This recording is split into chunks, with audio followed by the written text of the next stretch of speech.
Now, the Palestinian militant group Hamas has said that it will release 10 hostages as part of the Gaza ceasefire talks.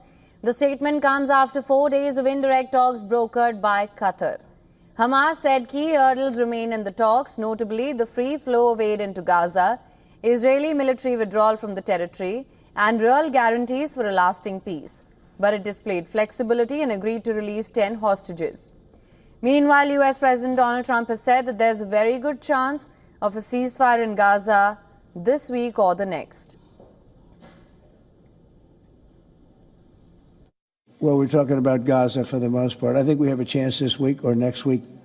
Not definitely. There's nothing definite about war and Gaza and all of the other places that we all deal with so much. But there's a very good chance that we'll have a settlement, an agreement of some kind this week and maybe next week if not. On the other hand, the Israeli Prime Minister said that him and Donald Trump share a common objective to end Hamas rule in Gaza and secure the release of hostages. In an interview with Fox Business, Benjamin Netanyahu said Israel is getting closer to a 60-day ceasefire agreement with Hamas. You have been meeting with President Trump about a potential ceasefire with Hamas. Where does that stand? Will you agree to some of these new recent demands of Hamas? Well, look, we are talking about a 60-day ceasefire in which half the live hostages and half of the deceased hostages would be returned to Israel by these Hamas monsters, you know. And yes, I think we're getting closer to a deal.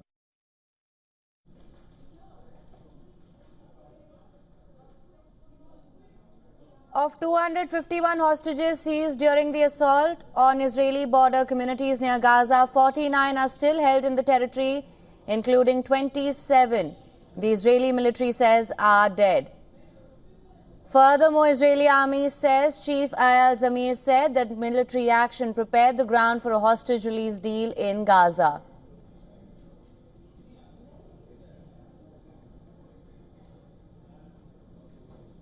We have caused great damage to the governance and military capabilities of Hamas, and thanks to the operational power that we have demonstrated, the conditions have been created to advance a deal to release the hostages. On the ground, multiple explosions were seen in northern Gaza on Wednesday afternoon as the Israeli military deployed additional troops to the area. The army said operations have begun to encircle Beit Hanun in northern Gaza Strip after 5 Israeli soldiers were killed earlier in the week in this area. The IDF also announced that an Israeli soldier was killed during an attempted abduction by Hamas gunmen. In southern Gaza's Khan Yunis area, the gunman emerged from a tunnel, attacked Azuleh while he operated an excavator and tried to seize his body, but were thwarted by Israeli forces who opened fire. Meanwhile, Gaza's Civil Defense Agency said 26 people were killed in Israeli strikes on Wednesday, including at least 6 children. Israel's campaign has killed at least 57,680 people in Gaza.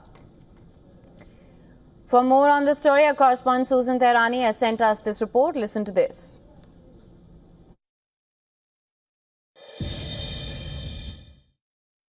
Israeli Prime Minister Benjamin Netanyahu met with a bipartisan group of U.S. senators at the Capitol, part of a high-stakes visit to Washington, D.C. Before the meeting, Prime Minister Netanyahu told reporters that he held a second discussion with President Trump and stressed that Israel has no plans to forcibly remove people from Gaza. President Trump also said that a ceasefire deal in the region is, quote unquote, very close, though he did not share any details. Now, the comments come amid growing frustration, including international pressure to not only end the fighting, but bring the hostages home and address the humanitarian crisis. Negotiations are expected to continue over the coming days.